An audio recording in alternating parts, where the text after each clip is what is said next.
औज़ुबिल्लाहि मिनश्शैतानिर्रजीम बिस्मिल्लाहिर्रहमानिर्रहीम अस्सलामु अलैकुम वरहमतुल्लाहि वबरकातुहू। सूरह फुरकान है मेरे सामने और सूरह फुरकान की आयत नंबर 34 है, पारा नंबर 19 है और रुकू नंबर 1 है। रुकू नंबर 1 में अल्लाह तबारक व तआला ने मुनकरीन और कुफ़ार मुशरिकीन के सवालात, नबी सल्लल्लाहु अलैहि वसल्लम से किए गए सवालात का जिक्र फरमाया और फिर नबी सल्लल्लाहु अलैहि वसल्लम को उन सवालात के जवाब भी सिखाए और फिर आप सल्लल्लाहु अलैहि वसल्लम को ये भी बताया कि इनका अंजाम भी बताया कि इनका अंजाम क्या होने वाला है और आप सल्लल्लाहु अलैहि वसल्लम को तसल्ली भी अता फरमाई। कुछ पिछले अंबिया कराम की मिसालें भी दी आप सल्लल्लाहु अलैहि वसल्लम के सामने और हर एक सवाल का जवाब आप सल्लल्लाहु और फिर आयत नंबर 33 में फरमा दिया कि नबी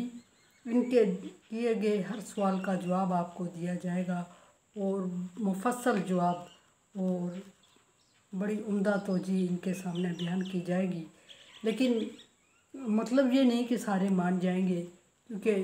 मानना इनकी किस्मत में नहीं है। सो आप अपना पैगाम पहुंचा दें और जो मानेंगे आखिरत का वादा है उनके साथ और आखिरत में अल्लाह तबारक व तआला उनके अजर को कम से कम 10 गुना बढ़ा के ज़्यादा से ज़्यादा 700 या उससे भी आखिर तक का वादा फरमा चुका है। लेकिन जो नहीं मानेंगे उनका अल्लाह तबारक व तआला ने अंजाम ज़िक्र फरमाया और ये भी पीछे बारहा ज़िक्र हुआ कि उनको अल्लाह तबारक व तआला उनके किए का दुनिया में ही हिसाब चुका देता है और आखिरत में उनका हिस्सा नहीं होता। यहाँ भी अल्लाह तबारक व तआला ये ज़िक्र फरमा रहे हैं, अल्लाह जीना जो लोग नहीं मानने वाले उनके लिए, जो लोग नबी को सवाल कर रहे थे उनके लिए, जो लोग नबी सल्लल्लाहु अलैहि वसल्लम को जानबूझ के तंग कर रहे थे, जो नबी पर ईमान नहीं ला रहे थे, जो तौहीद बारी ताला को नहीं मान रहे थे, जिन्होंने अपने खुदा बनाए हुए थे, जो अल्लाह तबारक व तआला का इनकार कर रहे थे, उनके लिए ये फरमाया कि अल्लज़ीना युहशरुना अला वुजूहिहिम इला जहन्नम, उन लोगों को चेहरों के बल जहन्नम में इकट्ठा किया जाएगा या जहन्नम की तरफ धकेला जाएगा। दो मतलब आते हैं, एक ये कि बाज़ जगहों पर आयात इस तरह आई हैं कि उनको ऊंधा कर दिया जाएगा और जब उनको ऊंधा कर दिया जाएगा तो ज़ाहिर है वो चेहरे के बल घसीटते हुए जहन्नम में पहुंचा दिए जाएंगे। और दूसरा ये भी कि एक आयत में ये भी अल्फाज आए हैं कि उनको हाँका जाएगा, इकट्ठा किया जाएगा और हाँक के धकेल के इकट्ठा करके जहन्नम की तरफ, डेफिनेटली उनका रुख जहन्नम की तरफ होगा उस वक्त। अगर धकेलना मराद लिया जाए, हाँकना मराद लिया जाए तो वो उससे उनका रुख मराद है कि उनका रुख जहन्नम की तरफ होगा और वो जहन्नम को सामने देखते हुए सीधे आगे चले जा रहे होंगे और पुश किया जा रहा होगा उन्हें। और अगर ऊंधा करना मुराद लिया जाए, आयत दोनों तरह मौजूद हैं कुरान पाक में, और अगर ऊंधा करना मुराद लिया जाए तो फिर जब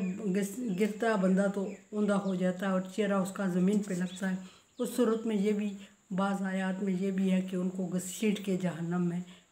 लाया जाएगा और जहन्नम को में डाला जाएगा। और बाज़ आयात में ये भी आता है कि उनको इकट्ठा करके जमा करके जहन्नम में डाला जाएगा और उस वक्त उनका कोई मददगार नहीं होगा। यहाँ फरमाया कि उनको चेहरों के बल या चेहरों के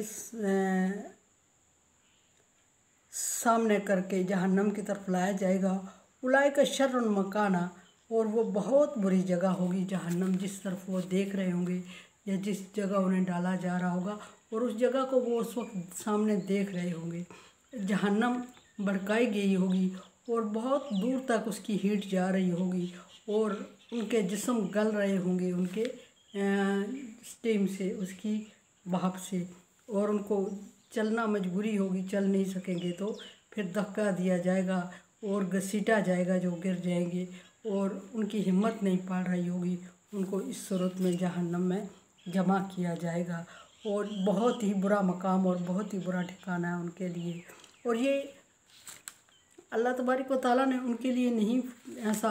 फरमाया, बल्कि उनके अपने अमाल का नतीजा है। अल्लाह तबारक व तआला फरमाते हैं लैसा बिज़्ज़ल्लाबिल लिल आबिद, मैं अपने बंदों के साथ जुल्म नहीं करता, वलाकिन कानू अनफुसहुम यज़लिमून। दूसरी जगह फरमाया कि मैंने उन पर जुल्म नहीं किया, वो अपने आप पर ख़ुद जुल्म कर रहे हैं। अब सवाल ये है कि अपने आप पर कौन कैसे जुल्म करता है। जवाब ये है कि वो लोग अपने आप पर जुल्म कर रहे हैं जो कि अल्लाह तबारक व तआला की भेजी हुई शरीयत, किताब और तौहीद बारी ताला पर यकीन नहीं रखते, रसूलों को जुटलाते हैं और धोखे में पड़ के दुनिया को सारा कुछ समझ रहे हैं और दुनियावी ज़िंदगी को तरजीह दे रहे हैं, आखिरत को भुला बैठे हैं। और दुनियावी ज़िंदगी को जब तरजीह दे रहे हैं तो दुनिया में जायज़ नाजायज़ की तमीज़ किए बगैर वो माल जमा करने पर लगे हुए हैं, इकट्ठा करने पर लगे हुए हैं, और उस सूरत में उनको जायज़ नाजायज़ की तमीज़ नहीं कर रहे हैं। और इसके अलावा मुख्तलिफ़ दुनिया के गुनाहों में, लज्जतों में पड़े हुए हैं और अल्लाह तबारक व तआला के अहकामात को बलाए ताक रखते हुए दुनिया की लज्जत में पड़े हुए हैं और अल्लाह के अहकाम को मद्देनज़र रखते हुए किसी भी गुनाह को छोड़ने का तसव्वुर नहीं करते, नहीं छोड़ते, और उनके नज़दीक आखिरत आनी ही नहीं है, और अगर आएगी भी तो इस दुनिया का हिसाब नहीं होना है उनसे। इस तरह के अक़ीदे रखने के बाद वो गुनाहों में मुलव्वस हो जाते हैं। याद रहे कि दुनिया की कोई ताकत, कोई फ़ोर्स इंसान को गुनाह से, बुराई से रोक नहीं सकती जब तक कि उसका अक़ीदा मजबूत ना हो, जब तक कि उसको अल्लाह के सामने जवाबदेही का खौफ ना हो। और अगर एक शख्स का ये अक़ीदा आखिरत है ही नहीं और उसको जवाबदेही का खौफ ही नहीं है कि अल्लाह के सामने, तो फिर जबरन किसी शख्स को गुनाह से, बुराई से या किसी भी काम से रोका नहीं जा सकता। सबसे जो बड़ी अदालत है, सबसे बड़ी जो फोर्स है, सबसे बड़ी जो कंट्रोल की ताकत है, वो इंसान का अक़ीदा है, अक़ीदा तौहीद है और अक़ीदा आखिरत है। अक़ीदा तौहीद कि अल्लाह तबारक व तआला की कोई ज़ात है, वाहिद ज़ात है जिसके सामने हमने जवाब देना है। और अक़ीदा आखिरत ये कि एक ज़िंदगी वो शुरू होनी है जिस ज़िंदगी में हमने किसी सबसे बड़ी ज़ात जो कि सज़ा देने के लायक है, जो इबादत के लायक है और जो इंसाफ के लायक, करने के लायक है, उसके सामने हमें नए जवाब देना है। जब ये अक़ीदा इंसान के अंदर रासख़ हो जाता है तो इंसान गुनाहों से बचता है, और ये बहुत कम लोगों में होता है, वरना तो शैतान इंसान का अज़ली दुश्मन, और वो इंसान को बहला के, फुसला के, वो बहका के गुनाहों की तरफ राग़ब करता है। दुनिया सरसब्ज़ और शादाब है और शैतान उसकी तरफ दावत देता है इंसान को, और इंसान उसमें पड़ जाता है क्योंकि इंसान बेसिकली अजूला, जहूला, जल्दबाज, जहूला और नादान है। और जल्दबाजी और नादानी में वो कर गुज़रता है कि उसकी आखिरत ज़ाया होती है और शैतान कामयाब हो जाता है। फरमाया कि शर्रुन मकाना, वो बहुत बुरी जगह पे होंगे, वो अज़ल्लु सबीला, और रास्ते से बहुत दूर भटक चुके होंगे, बहुत दूर तक गुमराह हो चुके होंगे और उनकी वापसी का अब रास्ता बंद हो चुका होगा और नामुमकिन है कि वो अब वापस रास्ते की तरफ आएँ या उन्हें कोई हदायत और रहनुमाई मिले, क्योंकि वक्त ख़त्म हो चुका होगा। कुरान समझे, देखें, समझे और सब्सक्राइब करें और सदका जारिया में मेरा साथ दें। अल्लाह तबारक व तआला का हुक्म, ताअवनु अलल बिर्रि व तक़वा, नेकी और भलाई के कामों में एक दूसरे से ताअवुन करें। सो ताअवुन करें, चैनल को सब्सक्राइब करें, बेल आइकन को प्रेस करें और शेयर भी करें प्लीज़। सदका जारिया में मेरा साथ दें। अल्लाह हाफ़िज़।